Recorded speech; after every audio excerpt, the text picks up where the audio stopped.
सुप्रभात बच्चों, आज हम सभी आपके हिंदी व्याकरण में PA2 का चैप्टर नंबर 22 अपठित गद्यांश पढ़ेंगे। अपठित गद्यांश, अपठित मीन्स बिना पढ़ा हुआ। गद्यांश आपके हिंदी में दो तरह के अंश होते हैं, एक गद्य के, एक पद्य के।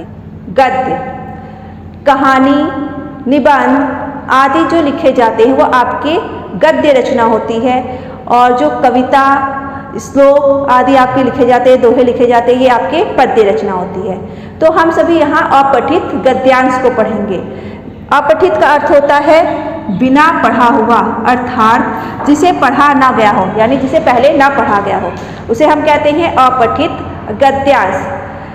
अपठित गद्यांश जब दिया जाता है तो उसके अवतरणों से प्रश्नों के उत्तर लिखने रहते हैं। तो उसके लिए हम क्या करते हैं, पहले अपठित गद्यांश को पहले अच्छी तरह से पढ़ते हैं और उसके बाद उसके मुख्य बातों को अंडरलाइन कर देते हैं, नीचे निशान लगा देते हैं अब खुद के समझने के लिए कि यह हमें मुख्य लग रहा है, इससे कुछ पूछा जा सकता है।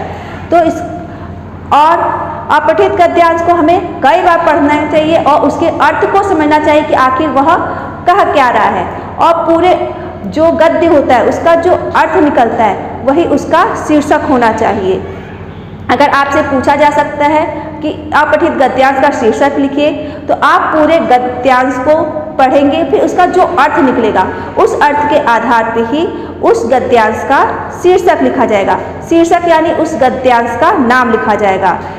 रेखांकित शब्दों का अर्थ अगर पूछा जाता है कि रेखांकित शब्दों का अर्थ लिखिए, तो रेखांकित शब्दों को आपको कई बार पढ़ना चाहिए, फिर उसके अर्थ को समझना चाहिए, फिर लिखना चाहिए। और इस बात को हमेशा ध्यान रखिए, जो हमारा शीर्षक होता है कभी भी वह बहुत बड़ा नहीं होना चाहिए, हमेशा शीर्षक छोटा ही रखना चाहिए।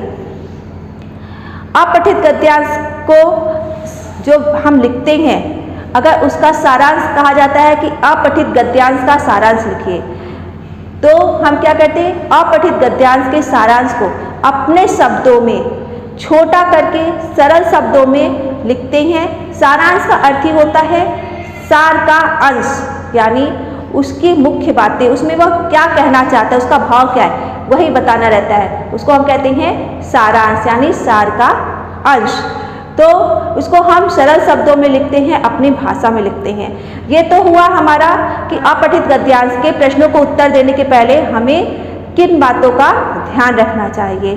तो अपठित गद्यांश हमारा होता है वह गद्यांश जिसको हमने पहले ना पढ़ा हो, और उसके प्रश्नों के उत्तर देने से पहले हमें अभी जो हमने आपको बातें बताई उन बातों का विशेष ध्यान रखना चाहिए, फिर उनके प्रश्नों के उत्तर देने चाहिए।